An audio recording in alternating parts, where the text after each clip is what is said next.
এক বৃদ্ধ ভদ্রলোক তার অসুস্থ স্ত্রীর সব কাজ নিজের হাতে করতেন। স্ত্রীর জন্য তিনি রান্না করতেন, নিজের হাতে খাইয়ে দিতেন, কাপড় চোপড় ধুয়ে দিতেন, ঘুম পাড়াতেন, এমনকি কোথাও গেলে স্ত্রীর হাত ধরে সাথে নিয়ে যেতেন। সারাদিনে এক মুহূর্তের জন্য স্ত্রীকে চোখের আড়াল করতেন না তিনি।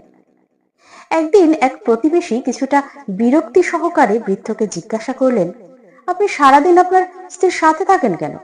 আপনার নিজস্ব কোনো ব্যক্তিত্ব নেই? বৃদ্ধ একটি দীর্ঘশ্বাস ছেড়ে বললেন, আমার স্ত্রী একজন অ্যালঝাইমার রোগী, সে একা একা কিছু করতে পারে না। প্রতিবেশী কৌতূহলী হয়ে জানতে চাইলেন, আপনি যদি ওনাকে ছেড়ে চলে যান তাহলে উনি কি খুব কষ্ট পাবেন? জবাবে বৃদ্ধ বললেন, আমার স্ত্রীর স্মৃতি বলে কিছু নেই, আমি কে তাও সে জানে না। অনেক বছর ধরেই সে আর আমাকে চিনতে পারে না।